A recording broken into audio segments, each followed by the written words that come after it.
अनजाने में हुए पापों का फल कैसे मिलता है? कर्मों का भोग। यह बात सत्य है कि कर्म फल से कोई नहीं बच पाया है। कर्म आपका दिखने में तो बुरा हो सकता है, परंतु अगर आपका उद्देश्य और आपकी नियत सच्ची है तो फल भी आपको सच्चा और अच्छा ही मिलेगा। जिन कर्मों का फल वर्तमान में नहीं मिलता, उसे भोगने के लिए वह आत्मा नया शरीर धारण करती है और अपने नए जन्म में अपना फल भोगती है। इसे ही कहते हैं कर्म का सिद्धांत। तो आइए इसी कर्म सिद्धांत को एक राजा की कहानी के माध्यम से समझते हैं। बहुत समय पहले की बात है। एक राजा राज्य करता था। वह राजा एक दिन अपनी जन्म पत्री पढ़ रहा था। पढ़ते पढ़ते उस राजा को ख्याल आया कि जिस समय मेरा जन्म हुआ होगा, उस समय कितने मनुष्यों का जन्म हुआ होगा, लेकिन वह सभी मेरी तरह राजा क्यों नहीं बने। राजा हर दिन हर समय इसी प्रश्न का उत्तर ढूंढने में लगे रहते हैं, लेकिन उन्हें इसका उत्तर नहीं मिल पाता है। अपने प्रश्न का उत्तर पाने के लिए राजा अपने राज्य में बड़े बड़े बुद्धिमान व्यक्तियों को बुलाते हैं। राज्य में सभी बुद्धिमान व्यक्ति एकत्रित होते हैं। वह सभी यह सोच में होते हैं कि राजा ने उन्हें यहाँ क्यों बुलाया है। राजा सभी का अभिनंदन स्वीकार करते हैं और उनसे पूछते हैं कि जिस समय मेरा जन्म हुआ, उसी क्षण में और कितने ही व्यक्तियों का जन्म हुआ होगा, तो उन सब व्यक्तियों में से मैं ही क्यों राजा बना। वह सभी लोग राजा क्यों नहीं बने। सभा में आए सभी बुद्धिमान व्यक्ति इस प्रश्न के लिए गहन सोच विचार करने लगे, लेकिन कोई भी उनके प्रश्न का उत्तर नहीं दे सका। सभा में एक बुजुर्ग बुद्धिमान व्यक्ति भी बैठे हुए थे। वह थोड़ी देर बाद बोले कि इस प्रश्न का उत्तर तुम्हें एक महान साधु देंगे, जो कई वर्षों से एक घने वन में तपस्या कर रही हैं। यह सुनकर राजा अगले दिन अपने सैनिकों के साथ उस जंगल की ओर निकल पड़ा। कुछ दूर पहुंचते ही राजा को वहां एक छोटी सी कुटिया दिखाई दी। जब राजा उस कुटिया के पास पहुंचा तो उसने देखा कि एक साधु वहां बैठा आग के अंगारे खा रहा है। यह देखकर राजा चकित रह गया। राजा ने हिम्मत करके उनसे कहा कि हे साधु, मैं आपको प्रणाम करता हूं। मैं आपसे एक प्रश्न पूछना चाहता हूं कि मेरे जन्म वाले दिन कितने ही मनुष्यों का जन्म हुआ होगा, उन सभी में से मैं ही क्यों राजा बना। साधु यह प्रश्न सुनकर बोले कि हे राजन, मैं तुम्हारे इस प्रश्न का उत्तर नहीं दे सकता। थोड़ा आगे चलकर तुम्हें एक और साधु मिलेंगे, वही तुम्हें इसका उत्तर दे सकते हैं। यह सुनकर राजा दूसरे साधु की तलाश में आगे निकल पड़ा। थोड़ा आगे चलते ही राजा को साधु दिखाई देता है और वह साधु मिट्टी खा रहा होता है। यह देखकर राजा हैरान रह जाता है। फिर उस वक्त राजा हिम्मत करके अपना प्रश्न साधु से पूछता है। फिर साधु क्रोधित होकर बोलता है कि तुम जल्दी यहाँ से चले जाओ, मेरे पास तुम्हारे इस प्रश्न का उत्तर नहीं है। परंतु वह साधु उसे एक लड़के के बारे में बताता है और कहता है कि तुम उसके पास जाओ, तुम्हें अपने प्रश्न का उत्तर जरूर मिलेगा।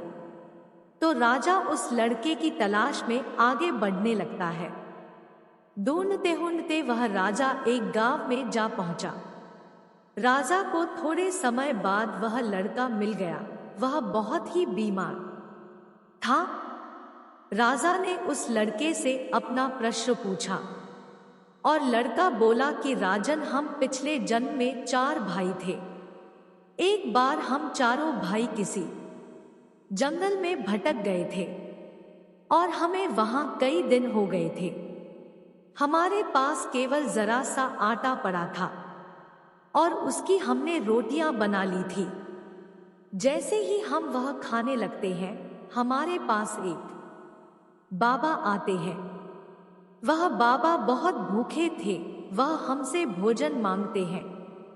ऐसे में बड़ा भाई बोला कि यदि हमने आपको यह भोजन दे दिया तो हम क्या अंगारे खाएंगे?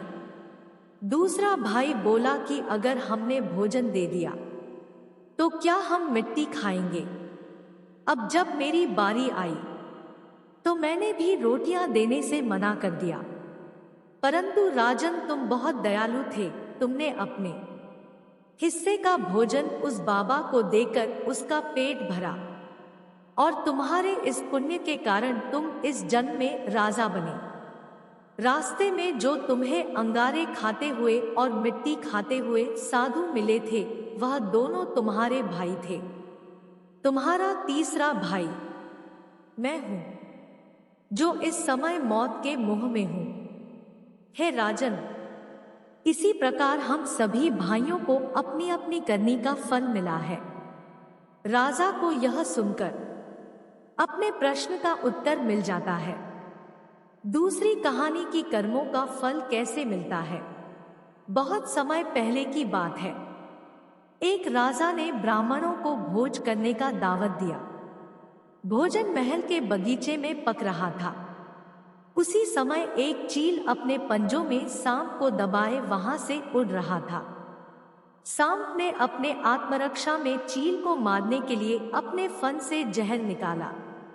सांप के द्वारा निकाले जहर की कुछ बूंदें बगीचे में पक रहे खाने में जा गिरी। इस बात की जानकारी किसी को नहीं हुई। खाना पककर तैयार हो गया। उस जहरीले खाने को खाकर ब्राह्मणों की मौत हो गई। राजा को इस बात का पता चला तो उसे बहुत दुख हुआ। राजा ब्रह्महत्या के लिए खुद को जिम्मेदार समझ रहा था। ब्रह्महत्या का दोष किसे दिया जाए? इस प्रश्न पर यमराज सहित सभी असमंजस की स्थिति में थे। इस पापकर्म का फल किसके खाने में जाना चाहिए?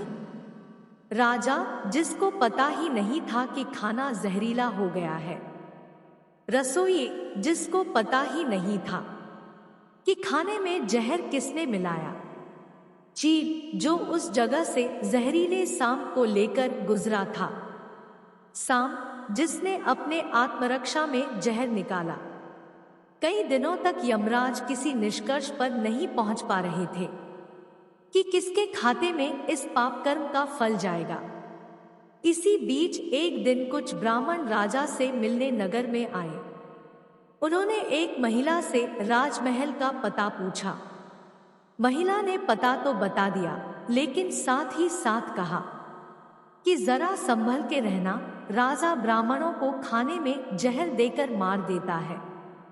महिला ने जैसे ही यह शब्द बोला, यमराज ने तुरंत फैसला ले लिया कि ब्राह्मणों के मौत के पापकर्म का फल इस महिला के खाते में जाना चाहिए।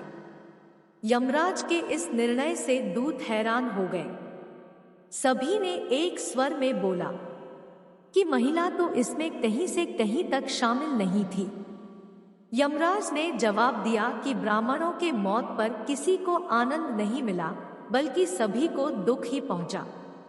परंतु उस घटना की चर्चा करते वक्त उस महिला में आनंद का भाव दिखा, इसलिए राजा के अनजाने पापकर्म का फल इस महिला को मिलना चाहिए। दोस्तों, इस वजह से हमें दूसरों की बुराई से बचना चाहिए, वरना किसी और के पापकर्म के फल हमारे खाते में जुड़ जाता है। सनातन धर्म में कई ग्रंथों का उल्लेख मिलता है। इन ग्रंथों में से एक ग्रंथ गरुड़ पुराण है। ये एक ऐसा धार्मिक ग्रंथ है जो मनुष्य के मृत्यु और मृत्यु के बाद होने वाली अनेक तरह की घटनाओं के बारे में जानकारी देता है। इस ग्रंथ में मानव जाति जीते जी जैसे भी सुकर्म और कुकर्म करता है, उसके अनुसार ही मृत्यु के बाद उस व्यक्ति को जो फल और दंड भोगना पड़ेगा, उस बात का उल्लेख किया गया है। गरुड़ पुराण के अनुसार जो व्यक्ति अच्छे कर्म करता है, उसे स्वर्ग में जगह मिलती है। जबकि बुरे कर्मों के लिए नरक का सामना करना पड़ता है। गरुड़ पुराण के अनुसार ऐसे व्यक्ति जिन्होंने अपने जीवन में खुद के स्वार्थानुसार कार्य किया हो या अपने स्वार्थ के लिए किसी से धोखेबाजी, छल, कपट किया हो, उन्हें अगला जन्म उल्लू के रूप में मिलता है। जिन लोगों ने पशु पक्षियों को किसी भी रूप में परेशान किया है, उन्हें अगला जन्म बकरे के रूप में प्राप्त होता है, जिन्हें कसाई के हाथों हलाल किया जाता है। गरुड़ पुराण में भ्रूण हत्या, गौ हत्या या फिर किसी महिला की हत्या करने वाले व्यक्ति के कर्मों को महापाप की संज्ञा दी गई है। कहा जाता है कि ऐसे जातकों को अगला जन्म चांडाल की योनि में मिलता है। इसके अलावा जो व्यक्ति अपने गुरु का अपमान करता है, वैसे व्यक्ति को अगले जन्म में नरभक्षी का रूप मिलता है। ऐसे जातकों को अगले जन्म से लेकर मृत्यु तक अनेक तरह की समस्याओं का सामना करना पड़ता है।